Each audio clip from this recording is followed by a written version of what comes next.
And anyway, who says you gotta be some blue-haired old biddy to watch kids? Yeah, that bleach blonde bombshell has motherhood written all over her. Well, she said something about a tattoo. I didn't know that it was... Look, what is the big deal? So she doesn't fit your classical image of what a nanny is. So what? It's just from around here. Kind of an on-site daycare center. And if the daycare giver happens to be a little easier on the eyes, so what? David Addison, you are obsessed, pornographic, I'm trying to help out, that's all. deviant. Well, at least I'm keeping up with the times. Loathsome.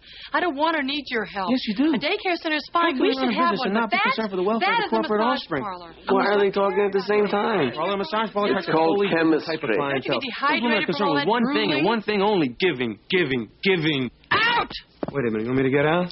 Fine, terrific. I try and lend a helping hand around here, and do I get as much as a thank you? No. Thank you. You're welcome. Disappear, evaporate, dissolve. With pleasure.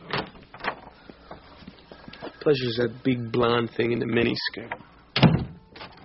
David Addison, I have something else to say to you.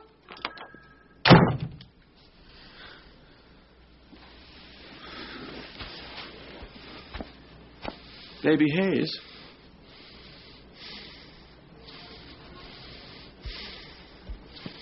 Something the matter? Did the noise scare you? Baby Hayes, I can tell something's bothering you. Tell me what's wrong. That's what divine emissaries are for. Well, don't take this the wrong way, but I don't think I like my parents. Oh, come now, you don't mean that. Yes, I do. I just don't like them. Well, that's a shame, because they're both going to be sensational parents. Really. I know. I've seen some of the future episodes. Well, I don't care. I just don't like them. Well, that's ridiculous. Do you know how many babies would give the diaper off their bum to have Maddie and David for parents? It's the fighting, isn't it? But, Baby Hayes, that wasn't a fight. That was them. That's what Maddie and David do. What they've always done. That was... a fight? No.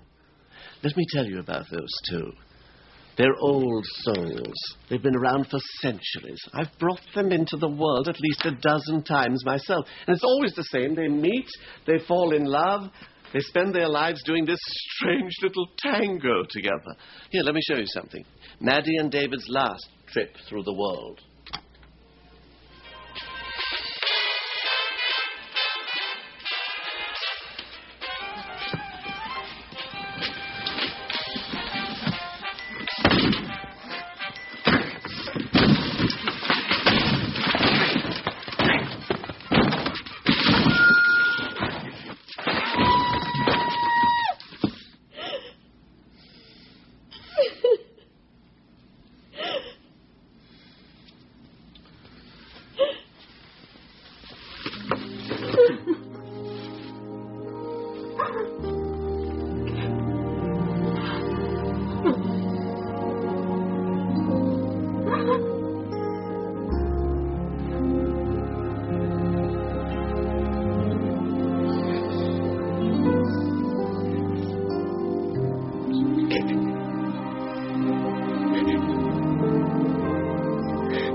Oh, no, you haven't. Getting mad takes too much time and energy. I've got a business to run.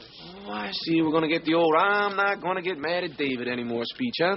Happens once a season, usually lasts about one episode. I seem to remember the last time I heard this speech, you were dancing around in your underwear doing a horizontal hoochie-coochie with a spaceman. David, if I'm going to be in business with you for the long haul, I'm just going to have to learn to accept you for who you are. Once and for all, finally and forever, warts and all. Warts?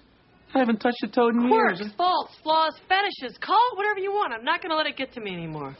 Maddie, don't bulldozer, and don't kid a kidder. I know you. I know who you are. And I know what's going through that honey blonde noggin of yours. You really think you know me? Inside now, orchestra to balcony, like the back of my hand, like the front of my hand. And I'm on pretty good terms with the front of my hand. You're wrong. There's lots of things you don't know about me. It really makes you pretty uncomfortable to realize that I know where all your buttons are, doesn't it? I'm not a car stereo, David, and I'm not uncomfortable. Oh, yeah? Then why's your left nostril flaring? Because I'm annoyed with this conversation. I know, because I got your number, because I got your handicap. See, you're as regular as clockwork. You're like Old Faithful, only younger and steamier. David, I'm not saying there aren't things about me that you know better than anyone else in the world, but there's a lot of other things. Parts of me you've never seen. Like that extra thigh you got stashed in the closet? David, parts of me that no one else in the world has ever seen, and I like it that way. You know what you know about me, because I want you to know it. Oh, I see. So what you're saying is that after 4 years, 93 million miles to the sun and back, that this is just a casual relationship. Of course not, David. You know that's not true. We're friends. Good friends. More than good friends. We're pals. Pals?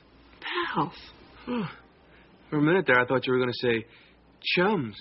Or worse yet, buddies. What's so horrible about pals? Nothing. Pals is all right. Pals is a blast. Pals chat with each other. They go for strolls together. They take each other to lunch and pick up the check. Why, I even heard of pals exchanging amusing stories with each other. You hear any good jokes lately? I do. Hey, look, I know you two are getting all higgly and giggly here, but you got to check this guy out. What guy? I don't know his name, but I called him Kooky and he didn't seem to mind. He popped in here while you two were having your knitting bee. Is this guy a specimen or what? What does he want? He brought us a video. He wants to take a look-see. What is it? From what I can gather, it's his boss who wants to retain our services. Wow. Video clients. The new frontier. Yeah. But progress is not without its downside, Mr. Pesto. Why, someday you, me, Miss Hayes, we may all be replaced by holograms. Me? I think it's very possible. Maybe we should ask him in to talk. Kooky? I already tried. Cat's got his tongue. You can still see the scratch marks on his face. The way I figured is, his boss is your Howard Hughes type. Pads around the compound with Kleenex boxes on his feet. Stores his precious bodily fluids in mayonnaise jars. Eek. It's a yeeky world, Agnes. Maybe the person he works for is just shy. Could be. But my guess is he likes to stay home boiling his own underwear, watching old reruns of Hee-Haw while his vast network of operatives like Kooky out there run his empire of weirdness. Oh, busy. That rug burns Agnes is sporting? That is none of your business. You could be right. Well, you know, I like this case already. We don't even know what we're being asked to do. Makes it more interesting. I am so sorry. Let's go to the videotape. Take it easy, big fella. Agnes, see if Kooky here wants cream and sugar in his formaldehyde. Don't bulldozer. And don't kid a kidder. Because I know you. I know who you are. And I know what's going on in that honeycombed beehive of a... The head of yours. Big head you got on. Honey blonde noggin. You do? Sure I do.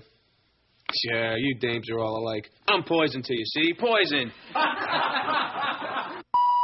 Come on, Maddie, don't bulldoze a bulldozer, and don't kid a kidder. I know you, I know who you are, and I know what's going on in that honey blonde noggin of yours. You do? Absolutely, because even though your sweet little lips are saying, David, I'm not mad, your little hands want to get around my neck and choke me for coming in late. What the... David. Holy cow, how did that get back there? David. You didn't. David, you can't. I mean, how did you pay for these? None of your beeswax. You promised me that you were going to save your money from now on. Yeah, my money. Didn't say anything about the insurance money I got for the teeny mobile. David. Well, it is more blessed to give than receive, and since I am the blessed one around here.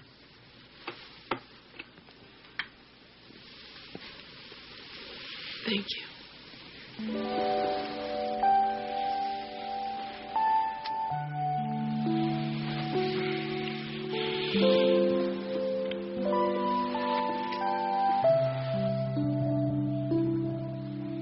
Not bad. You've been practicing. Thank the girls for me.